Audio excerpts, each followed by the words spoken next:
But thank you for joining us for what I hope will be a really, really interesting discussion on building communities, a very broad-ranging subject, but in the context of the levelling up agenda and the emphasis on regeneration, hopefully we can have a really interesting discussion about what transforming communities and driving local economies looks like, making sure that we bring communities with us and that communities are at the forefront of that. So thank you for joining us. My name's Anna Turley. I am the former Member of Parliament for Redcar, which is a small town in the northeast, a coastal town, which you might easily describe as a sort of left-behind area, which is in desperate need of sort of regeneration, but a community that also feels perhaps sometimes it doesn't have the agency to create the kind of change and build the kind of community that it wants to build. And so I'm really interested in hearing the discussion today about the experiences so many of you have got of building strong communities and building regeneration that's led by people. We've got a fantastic panel here. They're called a panel of provocateurs because I think what we really want to get from this discussion is real interaction. So these guys are hopefully going to give some thought-provoking sort of initial thoughts, and then we'll go out for a debate and a discussion with all of you. We've got a roving mic rather than the technology at the moment, so if you just raise your hands, I'll come to you for points and suggestions and thoughts. But looking forward to a really, really good discussion. So I'm delighted that we're joined by Gabriel Chanan. Gabriel's a community involvement researcher, so he writes a lot on community development in the context of empowerment. So we're looking forward to hearing what he has to say. And he's also written an excellent pamphlet on behalf of Radix, so hopefully you'll all be able to take a look at that. Also delighted to be joined by Melissa Mean. Melissa is director of the We Can Make programme, which is a citizen-led housing programme. So again, really looking forward to that frontline experience of how you take people with you to build communities. And on my left here is Toby Lloyd. Toby is was chair of the No Place Left Behind project, which is a commission to enable regenerative development in left behind places. So great to hear his experience as well. But we meet at a time when government has made levelling up its signature call for regeneration around the country. And I think we all welcome that recognition, whatever our political hue, that there are and have been places and communities that feel they haven't benefited from the growth and opportunities that other areas of the country might have done. And recognition that there are huge disparities in this country in wealth, opportunity and well-being. And the government says levelling up is supposed to unleash economic dynamism, innovation, improve productivity, boost growth, create good jobs, enhance educational attainment and spread opportunity. But key to all of that, of course, is people and communities, because none of that can happen without them. And how do we make sure, and this is what I'm looking forward to hearing in this discussion, how do we make sure that through the investment and regeneration, no one is left behind? How do we make sure that levelling up isn't just about hard hats and fluorescent jackets and men digging spades into grounds and concrete? How do we make sure it's about people and communities and the way people live? And how do we also make sure that people have their say on the communities that they live in? For any of you that were here yesterday, we had a fantastic presentation from a representative from Bilbao who talked about incredible regeneration they'd undertaken there in the city. But he kind of laughingly said, well, there was lots of opposition, but we just rode over it. And it was, it was quite fascinating to think about the context of that and how important I think it is so often that people and communities themselves have a say and so often have the best ideas about how to regenerate their areas. So we want people to have agency and empowerment to be part of the issue when it comes to levelling up and make people feel that they're part of the solution. So hopefully this will be a really fascinating discussion about how we can do that. And I'm really excited to have our panel of provocateurs who are going to speak for about 4 or 5 minutes each, and then we'll open up to all of you for discussion and debate. So to kick us off, Gabriel, over to you. Okay, thank you. Hi everyone. You are all silhouettes to us because there's sunshine behind you. That's just as well, as far as I'm concerned. As Anna said, I've just written this booklet for Radix. I've just done a quick summary of some key points on one sheet of paper there, so if you want to take that afterwards, please do. Now, indulge me for a moment. I'm just going to read a few things from this. AC Counselling Service, Adult and Adolescent Support Network, African Music Project, Age UK, Mansions Social Club, Alexander Park Miniature Railway, Housing Association, Artbox on Sea, Association of Carers, Autism, Bambanani Association, I wonder what that is, Bangladeshi Association, Swimmers Club. I won't read all 233. You get the idea, and I'm sure you're familiar with this sort of thing. This happens to be the membership list of Hastings Voluntary Action. There's 233 community groups and local voluntary organisations on this list. for a population of 90,000 people. That's 2.6 organizations per 1,000 people, which happens to be average all over the country. Did anybody see the program about Bradford the other day under a Levelling Up heading a couple of nights ago on BBC Two, I think it was? It was very interesting, very well done in a sense and not in another sense. It showed you some people in extreme isolation and distress being helped by some very dedicated frontline workers, and then it had some discussion from the local authority about big regeneration plans, the need for transport in particular, and getting rid of the smog, the pollution, and so forth.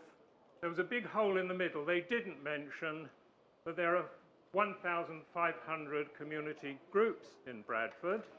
That's also about 3 per 1,000, which is average for the whole country. Now, the reason I emphasize all that is because, just to kind of bring things down to earth, we're talking about communities all the time, that is the community sector. And I bet you that in Hastings, at least half the people are not involved in even one of those 233 groups and not accessing its help, because the groups are much more sparse in disadvantaged neighbourhoods. So you'll recognise all this, but I hope I put it in a slightly different perspective for you. We've been relying on local authorities to do stuff in this area, and I did something a bit silly. I read the whole of the Levelling Up white paper, which has made it very difficult to discuss it with people because very few other people have, and I can't blame them. 300 and plus pages, and it was very difficult to get a hard copy as well, and you can't read 300 pages on a screen. Anyway, I did it because I was writing the pamphlet, and so I'm going to tell you a few things about it, which you may know. What does it do about supporting communities? What does it say about what government intends to do about it? Well, actually, it has a very interesting theory. It says that there are 6 factors in prosperity and inequality. The same 6 factors, the mixture, how they interact, creates prosperity or inequality. I won't go through all 6 of them, but one of them is social capital, and I was delighted to see that there, and it defines social capital as strength of communities, relationships, and trust. Bingo, that's our slot, if you like, if you're into strengthening communities. What happens to it in the course of the 300 pages is it gets transferred from the theory to the aims, and from the aims to the missions, and from the missions to funding. And in the course of that transition, it kind of evaporates because they decide that the idea of strengthening communities for some reason itself wasn't a good enough phrase, and they change that into, you know this, I'm sure, but you may not place it now. Anybody? Pride of place. Pride of place. And then when pride of place gets translated into funding mechanisms, it's all about building stuff. It's about transport, buildings, roads, all that kind of physical stuff, which is great and terribly important, but it actually belongs under one of the other headings, which is physical improvement. So physical improvement actually usurps, hijacks social capital, and social capital as an idea, as a concrete idea, disappears. We're left with a number of funding streams in which you can get money. If you're a local authority, you may be able to get money for important physical developments. Very difficult to get money for actually strengthening communities. So in the pamphlet, I've made some recommendations. I won't take up all the time. I've probably used my time already. I'll just highlight a couple. One is we need a capacity building strategy in every local authority area. I don't say in every local authority because it needs to be at an arm's length. Those who've been involved in that will understand why. We needn't go into the details, but you might want to. But there should be a capacity building strategy. In some places there is. Some local authorities are doing wonderful stuff. Most are not. And if you, as a local authority, are trying to get money out of Levelling Up to do that kind of thing, you'll find it difficult for the reasons that I've just said.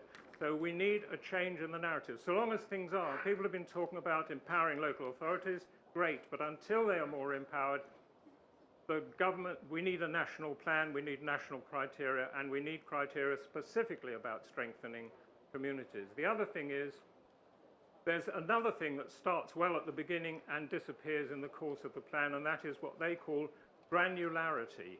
Granularity is the name they give to the fact that inequality is highly concentrated, is more concentrated the more local you get.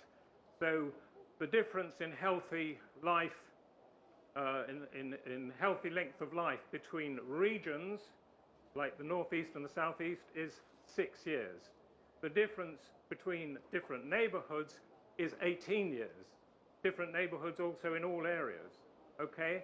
So there are lots of those kind of things. The more you get down to the neighbourhood, the more acute the disadvantage is. So they are not going to be able to level up unless there is a real neighbourhood element in it. And at the moment it's not there, but I've made some suggestions as to how it could be. The final point is there needs to be, in order to cope with that granularity, there needs to be a channel, a two-way channel of collaboration, money, dialogue between the regional initiatives, the big regional initiatives, the big local authority initiatives, and what happens in the most disadvantaged neighbourhoods.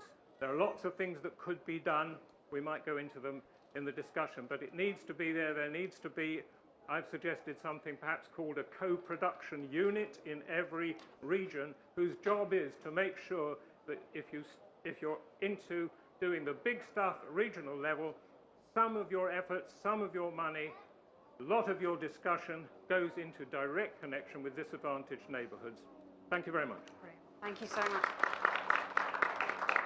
Thank you, Gabriel. And you're absolutely right about the hyper-localism of some of this disparity, and I think that's so important when you've got a central national government that is highly centralised trying to do this levelling up, and remembering how hyper-local that is. Melissa, over to you. Great. I think this panel might be in a really sad club of all having read the Levelling Up white paper and the regeneration bill as well. Woo.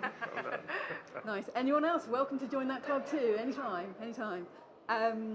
Yeah. So I think in reading both of those two things, I think what is good is that there is a genuine recognition in both of them that there is a real potential for communities to play a bigger role in addressing some of our knottiest issues.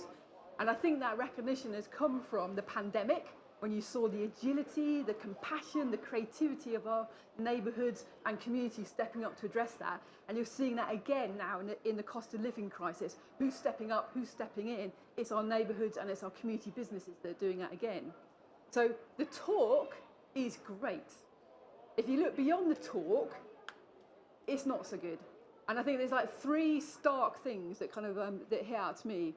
One, as Gabriel said, levelling up in reality beyond the talk, it is almost exclusively about top-down, capital, old-fashioned infrastructure projects, and that's it. So that's number one. Number two, those projects are pretty much exclusively being decided by central government, top-down decision-making.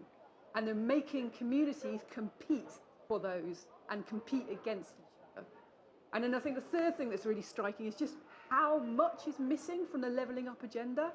There is almost nothing about the climate emergency in there. And there is almost nothing about other structural forms of inequality like race. So I think it was Lisa Nandy, and this really struck a note with me. She kind of like compared levelling up agenda to a bit like the Hunger Games, that these kind of like, these crumbs are kind of scattered by a distant, all-powerful capital, and we're all forced to compete for them and fight for them. And we're so busy competing and trying to fight for these like tiny crumbs of things that there's no chance to even kind of question the rules of the game. And like, what are we levelling up to?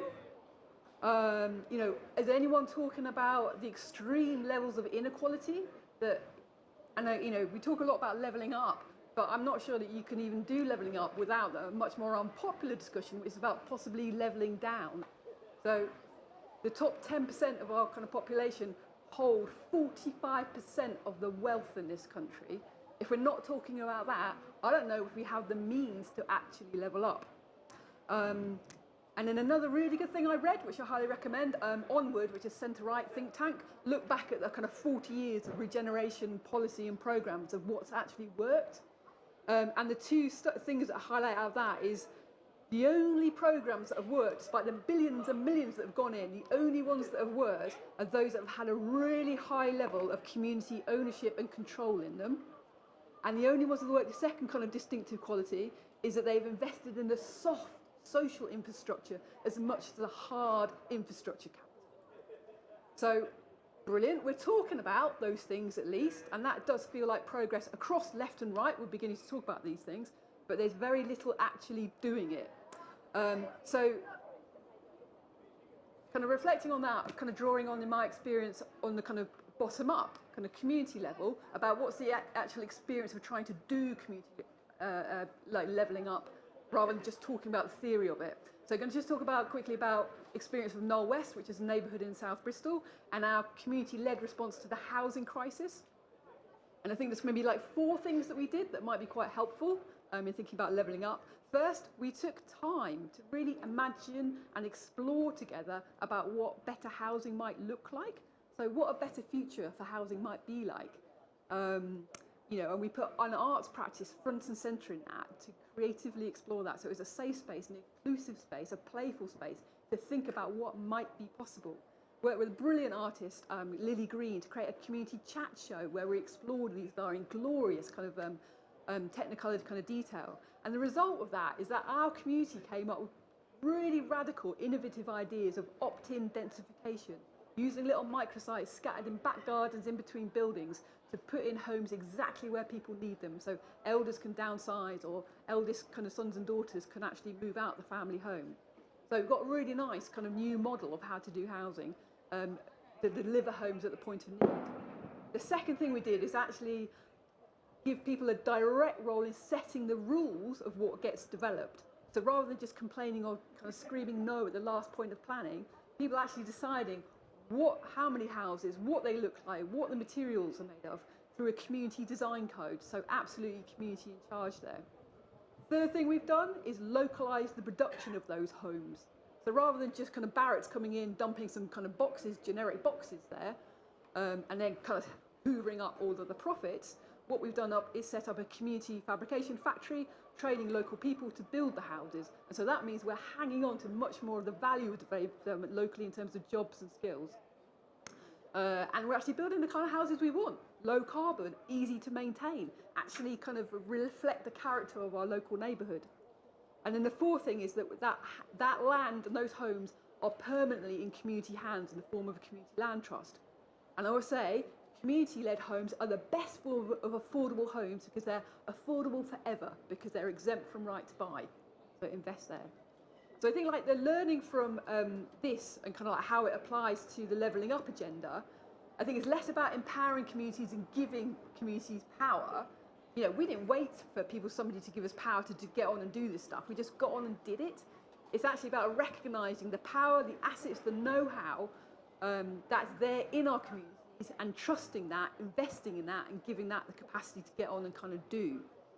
And you know, it's not just Knowle West. It's like lots of other communities like us are trying to do this. Like I can see Mark from Ambition Lawrence Weston there doing amazing stuff. Is it the UK's tallest wind turbine? It is, yeah. Brilliant, 100% community. Hastings, you mentioned as well. Heart of Hastings doing brilliant stuff there. Nudge in Plymouth, Civic Square in Birmingham. Watch it on U Collective and watch it. Go and check all these people out. They're fantastic. But the problem is, even though we've got all these innovators, all these pioneers trying to do this stuff, we're still treated as kind of last resort. I only go to the community sector when the state's failed or the commercial sector's failed. But I know the energy and innovation of the community sector, we should be first resort, not last resort. And I think that, you know, the main reason is that we are still last resort is because we're still, going back to that Hunger Games analogy, we're all District 12. Like, we're still all scrabbling and trying to do it, but fundamentally the rules of the game have all just stayed the same. And, you know, it's kind of, it's really tiring being District 12 the whole time because you're just constantly fighting the same battles and not actually really winning any ground. So I think we need some actual fundamentally questioning the rules of the game. So I think there's a couple of glimmers of hope in this. So there's a couple of glimmers of hope in the actual regeneration bill, which maybe we can pick up in the questions. And then there's another movement to supported by Power to Change, New Local and Other for a Community Power Act to actually change properly the terms of the game and put into legislation a proper status for community power. So go and check that out. We can maybe check out some of the stuff in the questions. Brilliant. Thank you so much. You said that there was a couple of glimmers of hope, but I actually found that quite inspiring, not just because you're actually getting on and practically doing stuff, but there is potential. And the more we make the case for, community action and try and make ourselves the first port of call rather than the last, there's real potential. So thank you so much for that, Melissa. Toby, over to you. Really keen to hear, you told me there were 40 recommendations from the No Place Left Behind Commission. I don't think we want to hear all 40, but give us the highlight of what you learned from that programme. Thank you. There are actually 55 policy recommendations. Don't worry, I won't get through. I thought very unusually for me, I would actually do what I've been asked to do and answer the question, what do we mean by empowering communities? Because it is one of those phrases you hear a lot, and no one's ever against it. And any phrase that's used in public policy which no one opposes kind of has me feeling suspicious, frankly. It's a bit motherhood and apple pie. If no one's against it, it probably doesn't really mean anything. So I thought we'd just try and unpack the concept a little bit. Firstly, what do we mean by community? I mean, community can be anything. It can be communities of interest. It can be, community. We've heard about kind of racial inequality. Do we mean empowering people by their community's identity? I would suggest not. Actually, if we're talking about empowering people in communities, that must mean communities of place. Okay? So that's already hopefully provocative. Some people will be outraged because I'm deliberately excluding certain types of community from this definition. I'm not talking about, I'm part of the cyclist community. I don't think cyclists should be empowered. I think they should be listened to, provided for, but not necessarily given power over other communities. I think that would be a bad way to organise disputes over urban space, for example. So community means communities of place, because those are really the only types of community that are genuinely inclusive. It includes everybody in a place. And what do we mean by empowering? Well, I mean, too often empowering just means some crap consultation and maybe some slightly more engaged consultation, but it doesn't really mean actually giving people, individual communities in local places, the power to make decisions over resources and how things are deployed in their area, because really that's what empowerment means. If it means anything for a place, it's got to be how are the resources deployed, where do they come from, where do they go, and what are they spent on. So for me, that's what empowering communities really means. It means allowing hyper-local people at the neighbourhood level to make real decisions about who owns stuff, where the money comes from, and how it's deployed. And that is scary. And if you define it like that, lots of people will oppose it. There is no denying this. We can't imagine or kid ourselves that community empowerment is some sort of, again, universally popular, unanimous approach that everyone will, of course, agree on everything. I mean, just to take one example recently, lots of communities have been completely divided over low-traffic neighbourhoods. These are very divisive. If you're going to really change stuff, of course it's going to be divisive. You're going to annoy quite a lot of people. I don't think we should shy away from that. If we try and assume that levelling up, regeneration, community empowerment is always going to please everybody, it will achieve absolutely nothing at all. We have to be a bit bolder and accept that sometimes it's going to piss quite a lot of people off. And we have to be ready for that and willing to take that on the chin. So rather than go through all 55 recommendations, I'll just highlight a few that I think speak specifically to this question here. If we're talking about communities of place, then the first thing it must mean is a real focus on actual places as people live in them. That doesn't, so without wanting to get too tied up in the complexities of subnational government boundaries and statistical area for collection of data, this means the place that people identify as their own places. Where do people say that they live, that what do they think of as being their local patch? And the first thing I think it means is actually focusing on the quality of places. And this is what our system is incredibly bad at. We're really bad at just looking at the fine-grained stuff about what makes one place a nice place to be and another place less nice. Government programs are very good at pumping money into big infrastructure projects, but they're very bad at actually thinking about what will that really mean for the places where those are located. And we see that even now with some of the programs that are meant to do the opposite. I'll give you one example. The Towns Fund has been brilliant in some ways, very hands-off, really lets local places decide how to spend money. What are quite a lot of them spending it on? Widening roads. Now, I could tell you that the last thing most deprived communities, most left-behind places need is more thundering traffic through the middle of it, right? It's just that we're so locked into a pattern of thinking that infrastructure spending means good, and Infrastructure means enabling people to hurtle from one place to another a little bit faster. Right? This is not what actually local places need. That might be what your Treasury model tells you the overall national economy needs, but it's not what that hyper-local place needs. Actually, they need the opposite. I think we should be spending a lot more of our £25 billion road budget not on building new hyper-fast bypasses, which, by the way, we have built and are still building right through the middle of left behind communities, and then we wonder why they feel left behind and neglected. We should instead be using that money to unbuild roads, turn them back into proper streets that people can live in, streets that people can walk down, streets that people can let their kids ride a bike down, streets where you might actually want to go shopping, go to the pub, go to the cafe, whatever. So first thing, focus on place quality, recognise that a focus on community and place means often investing money in the smaller things that make places livable and pleasant, not just the big things that make them economically viable according to an appraisal model. You know, a classic example of this is that we talk about in the report was street trees. For bang for buck, I cannot think of a single more effective intervention in urban places than just putting the trees down streets. It costs almost nothing compared to the benefits it brings in, and yet it features nowhere in any kind of standard appraisal model, simply because the benefits are a little bit too diffuse. We all know that, you know, look, you can see some lovely trees down the street there. It makes it a nice place. There's ample evidence about the overall impact on our health, well-being, educational attainment, the economic value of a place. It does all stack up in financial terms too. It just doesn't fit the crude metric of, you know, can we prove that it will immediately, by putting one more tree in, increase the GDP by X%? Of course you can't. It's about the overall impact on the quality of place.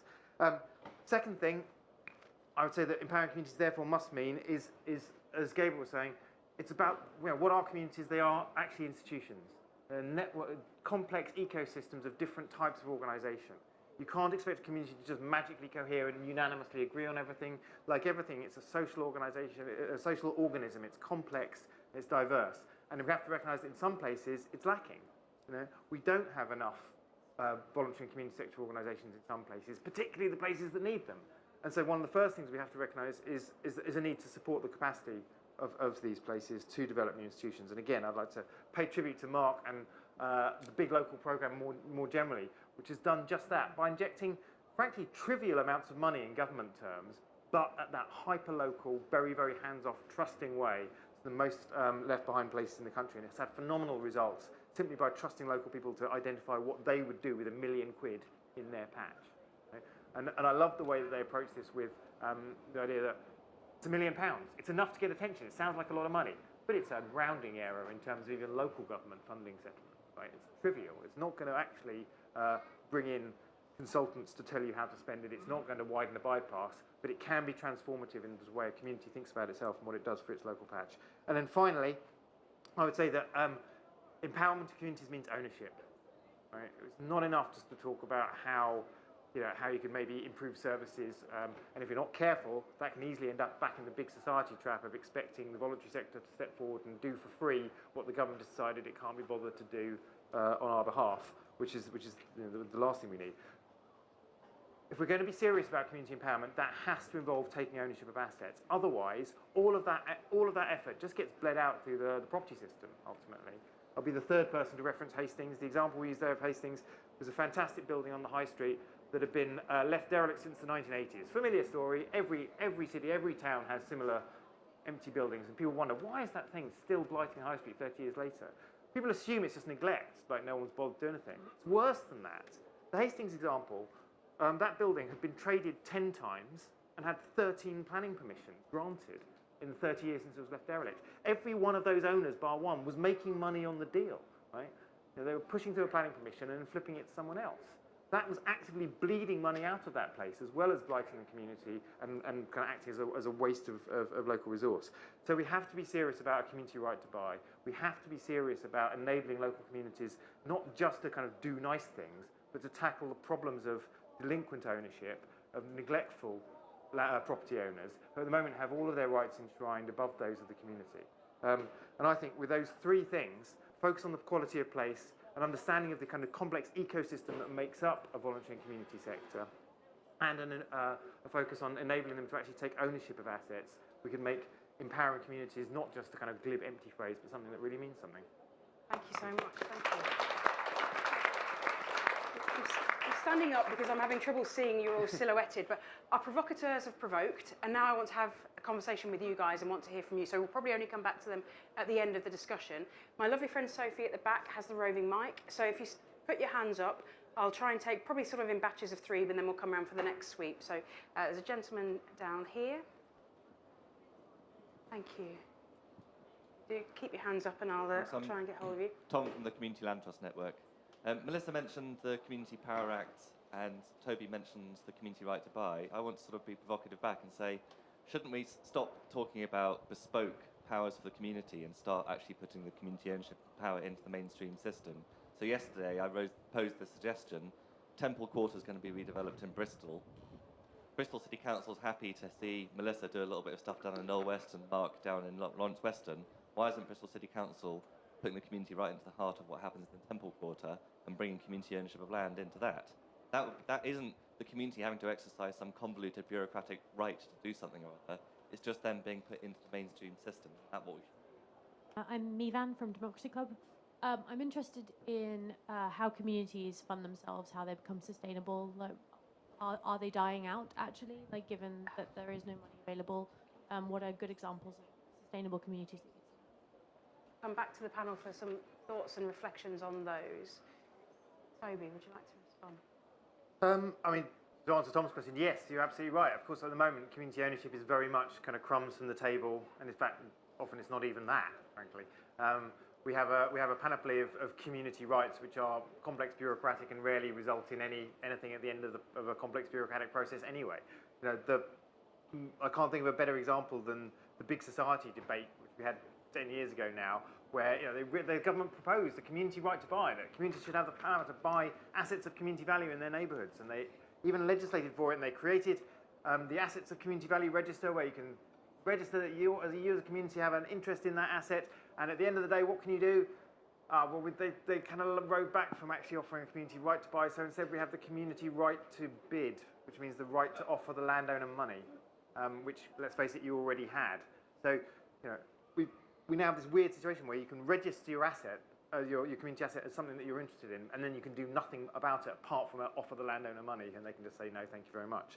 So, yes, we absolutely need to be mainstreaming this stuff, but I think we probably first need to start with making the rights that we do have work at all, before going after kind of ownership of the most prime bits of real estate in the country would be my tactical suggestion. In terms of how we fund communities, I mean, again, ownership is part of that deal, right? That's how you put community organisations on a sustainable financial footing, is when they actually have an asset base that they can trade off. And the example I'd use here is the housing association movement, which started off as a very small kind of, typically quite small startup community sector organisations in the 1960s, and are now vast, often too big organisations with billions of pounds worth of assets and serious income streams they can deploy, precisely because they were able to they were given government support to acquire assets. Right? That's the key bit that enables community development work to go from being small scale, constantly dependent on the next grant from the next funding stream, to actually being sustainable organisations that can last. Great, thank you. Gabriel. Just a couple of points about a couple of things that slightly worry me about the asset, taking over the assets and so on. Firstly, the general principle that the first thing is, are there enough community spaces? Are there enough of those kinds of assets in a place? That to me is a prior question rather than whether the community has taken them over. Secondly, if it is suitable for a community to take over an asset, if it was previously a local authority asset and it's, quote, underused, why is it underused? It's probably underused because there's a problem with it. It might be a liability rather than an asset in certain ways. And also there's even a sort of moral legal question in the back of my mind about this. Why should a community have to raise money to buy an asset that is already its own? The local authority is not there for itself, it's there for the people. If the local authority owns an asset or acquires an asset, it's for the people. Why should the people have to raise money to buy it again? I don't think those questions have been properly addressed. However, I've seen many good examples. I've been involved in a few examples where assets have been successfully taken over and well run. But one third little problem that needs to be dealt with before this becomes a general principle is, no, it's gone out of my head now. I'll come back to it. Melissa will buy you some thinking time. Yeah, great. Yeah, Tom, 100% agree. I mean, I was interested, like, yesterday you were complaining about, on social media about the state of Temple Mead Station, and then as if by magic, seconds later, £95 million dropped into Bristol's lap to sort out the station. So I kind of want you there with your genie lamp with the next two wishes. If you could do the land thing, that would be great. You know, to Bristol's credit, we've actually got a really great, innovative community land disposal policy. Really great. The problem with it, we're just getting the real dregs of the barrel that nobody else will ever touch, and we get it's a recipe to make the sector fail. So, like, if you could rub your lamp again and get us some of the bigger sites, that would be great. That'd be really good. How do we fund the community sector? Oh my God, it's exhausting, I tell you that. But this can be one of the glimmers of hope in that regeneration bill. Like, it wasn't talked about much, but there's something called, they've floated this idea of a neighbourhood share of SIL, Community Infrastructure Levy. So everyone know what Community Infrastructure Levy is? It's kind of like when you get a big developer come in and you go, oh yeah, you've got to have this crappy development here, and basically SIL is like a compensation, bad luck, you lost, but here's a little bit of money for you to go and do some nice stuff on the side, basically. And the way that works at the moment is it goes straight to the council and they decide what happens with that Community Infrastructure Levy. The proposal in the regeneration bill is that communities, direct the neighbourhood, it's a neighbourhood share, get 25% of that SIL money. So that could be a proper way to actually fund communities. And I tell you what, they might get a few more YIMBYs rather than NIMBYs. And how transformative that could be, I'll just give you an example from the edge of our neighbourhood. So on the edge of our neighbourhood, there's been a new development, £31 million value of that development. And the SIL kind of payment for that, just over £1 million for that. So imagine if our community got 25% of that, that would be £273,000 for us as a community to decide what we should spend that on. It'd be fantastic. Shall I tell you, can anyone guess how much we're actually getting from that development? You're really close, actually, because it's so insanely small. It's almost impossible to see with the human eye. It's so small.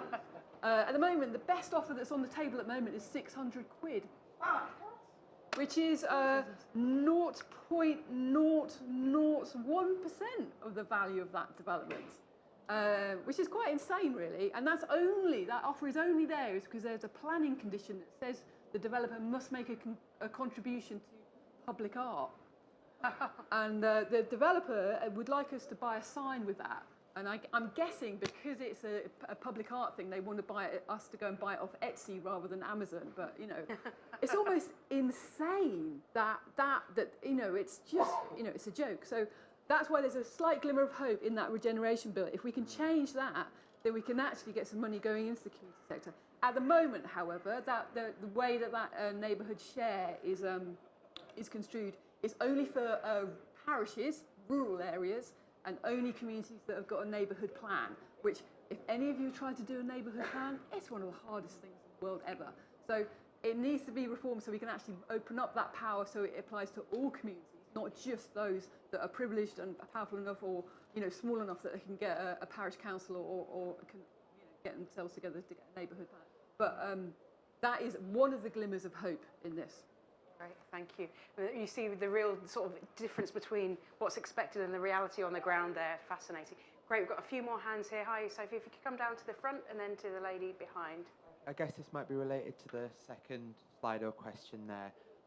When you talked about community place, if places are gentrifying, who can set themselves up as the community that has the power in that place, and how do you then stop the community power you enable being a driver of gentrification versus the kinds of projects that Melissa and Mark have been doing, something that's genuine community wealth building? Just a comment firstly about, so City of York Council, York I'm from, that's a weird way of shaping a sentence, sorry for that.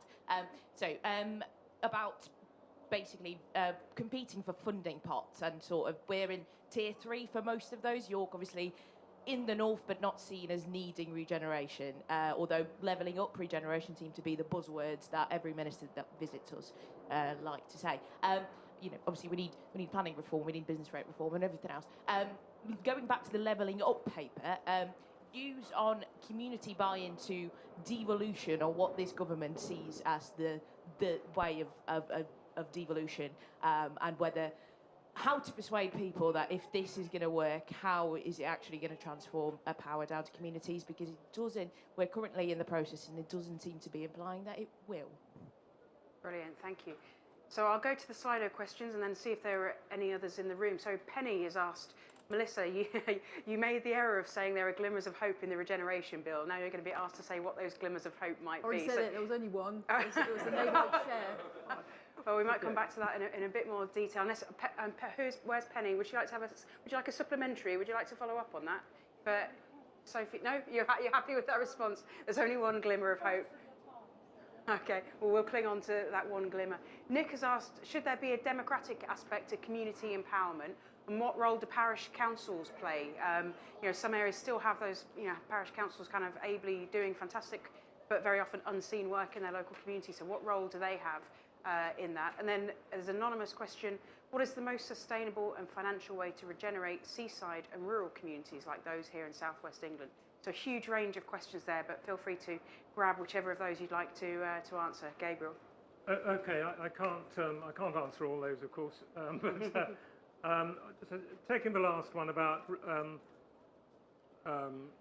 financing these kind of developments, I would want to go a bit further than Melissa did about the community infrastructure levy. If 25% genuinely went to communities, absolutely, hooray. But what about the other 75%? Local authorities are going to handle that, and they're going to do possibly the same sort of street widening type things that Toby talked about. That reminded me about what happened after do you know what happened after the French Revolution? The government widened the streets. Do you remember that? So that they could chase the rioters away more easily.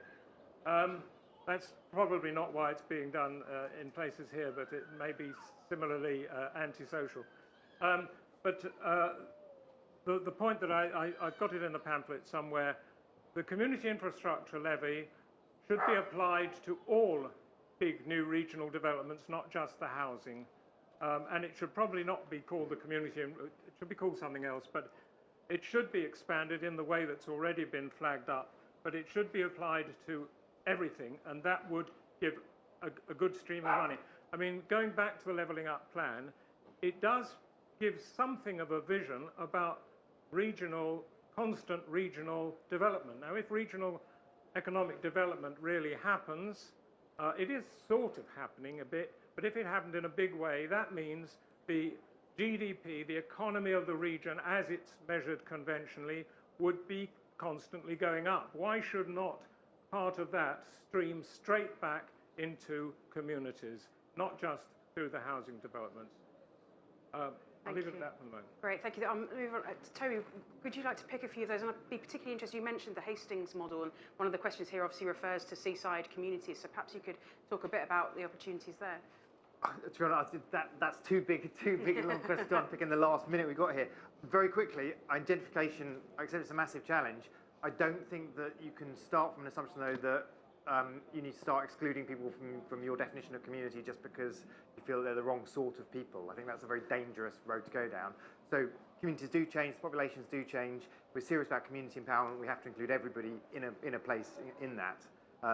If you're worried about as I am, about the way in which property prices exclude different people, I think that's a matter for housing market reforms ultimately, not by defining people out of your definition of community.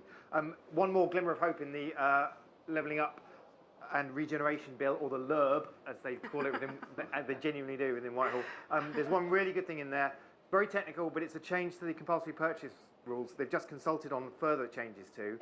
Really encourage everyone who's supportive of this agenda to respond to that consultation, encouraging the government just to say, yes, what you're doing is excellent, and a bit more, please, because there's some really important changes there which will make it easier for communities to acquire property and to tackle the problem of dereliction that we talked about.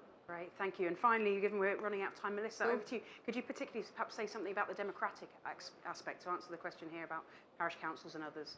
Yeah, I mean, I was also picking up the point here about kind of devolution. I think there's like a weird kind of like perception of kind of like how power kind of works. That it's this thing that gets moved around the system, and we're going to put it more in central or more in regional or county mayors, or we're going to put it here. And it's like a zero-sum game that and it's all decided by Whitehall about where that power is going to be located.